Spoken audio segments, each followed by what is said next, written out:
Dès l'annonce de la décision du grand jury hier soir, la petite ville de Ferguson s'est embrasée. Des dizaines d'immeubles incendiés, de commerces pillés et la police locale violemment prise à partie. Ils ne vous aiment pas, ils n'ont pas confiance en vous, ils ne vous croient pas. Donc voilà, votre travail va être compliqué à cause du procureur. En l'occurrence, ce procureur qui a relayé la décision du grand jury. Le policier Darren Wilson a bien tué Michael Brown, 18 ans, au mois d'août dernier, mais il ne sera pas poursuivi car il aurait agi selon la procédure. Ça veut dire que les Noirs peuvent être abattus comme des chiens. C'est incroyable. On est très en colère, on a peur pour nos enfants, peur pour nos familles, parce qu'on a le sentiment que la vie d'un Noir n'a aucune valeur. Le grand jury, composé de 12 jurés, 9 blancs et 3 noirs, devrait fournir des preuves pour le disculper plus tard. La famille de la victime, qui se dit déçue par le verdict du grand jury, a immédiatement appelé au calme. Laissez-moi citer le père de Michael. Blesser les autres ou semer la destruction n'est pas la solution. Peu importe ce que le grand jury a décidé, je ne veux pas que la mort de mon fils provoque de telles choses. On se rend compte que ça n'arrive quand même, d'une certaine façon, ça n'arrive quand même.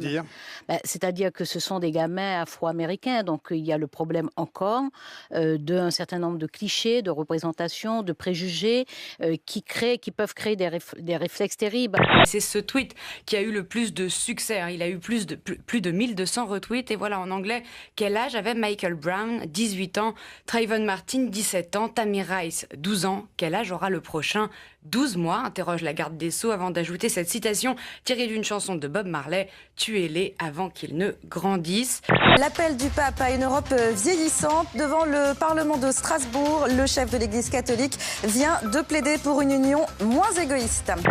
Il est accueilli par la ministre de l'écologie Ségolène Royal, numéro 3 du gouvernement, et Harlem Désir, secrétaire d'État aux affaires européennes. La dernière visite d'un souverain pontife à Strasbourg remonte à Jean-Paul II en 1988.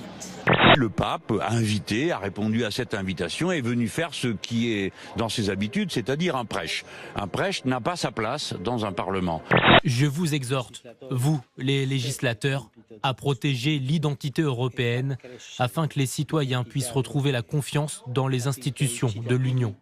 José Socrates est dans ce fourgon qui l'emporte vers la prison. L'ancien Premier ministre socialiste de 2005 à 2011 est mis en examen pour corruption et placé en détention provisoire.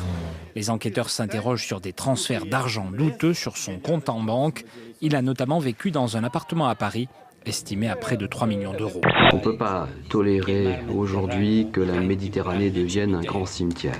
Dans ces barques qui arrivent quotidiennement sur les côtes européennes, il y a des hommes et des femmes qui ont besoin d'accueil et d'aide. Le pape est venu et il a prêché le Parlement où toutes sortes d'hypocrites l'ont applaudi. Alors lorsqu'il a parlé du fait que la Méditerranée ne devait pas être transformée en un cimetière, et ont applaudi tous ceux qui transforment cette vous l'avez écouté quand même.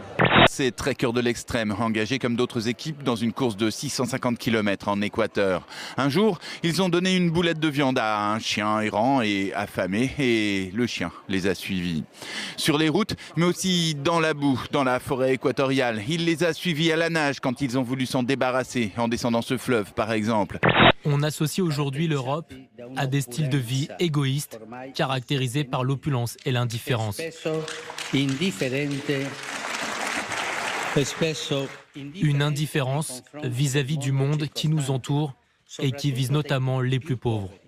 Ils ont fini par l'adopter, à moins que ça ne soit l'inverse, et par le baptiser Arthur. Ça a été finalement beaucoup plus difficile de ramener Arthur en Suède. Vétérinaire, vaccin, papier, mais ils ont réussi. Le voici à l'aéroport de Stockholm. Un chien, au final, très malin, passé du statut de SDF équatorien à celui de toutou suédois bien nourri. Du café du commerce aux chaînes de télévision, la haine recuite, la rage, le ressentiment se lâche contre l'autre, l'étranger, l'immigré, l'arabe, le noir, le musulman, mais aussi l'homosexuel, la femme, le jeune, l'artiste contemporain, le faux chômeur, l'assisté, le paysan bio et l'ouvrier précaire. Des tas de points d'accord avec Alain Soral, lesquels ? Vous me faites de la peine. Je suis désolée de vous faire de la peine. Vous me faites de la peine parce que vous faites on m'avait dit que vous étiez plus futé que les autres, mais je vois que vous êtes comme les autres. Et c'est assez lamentable pour vous. Ah bon. Voilà. La droite populiste est devenue majoritaire dans l'opinion. Dans l'opinion. C'est la crainte que l'on peut avoir. D'ailleurs, le succès du livre d'Éric Zemmour montre bien qu'il y a finalement une sorte de victoire culturelle d'une partie de la droite, de la droite extrême et de l'extrême droite.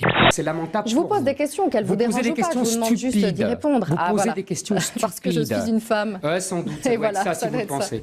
L'effondrement spectaculaire d'un immeuble au Caire en Égypte. Le drame s'est produit cette nuit. Au moins 10 personnes sont décédées.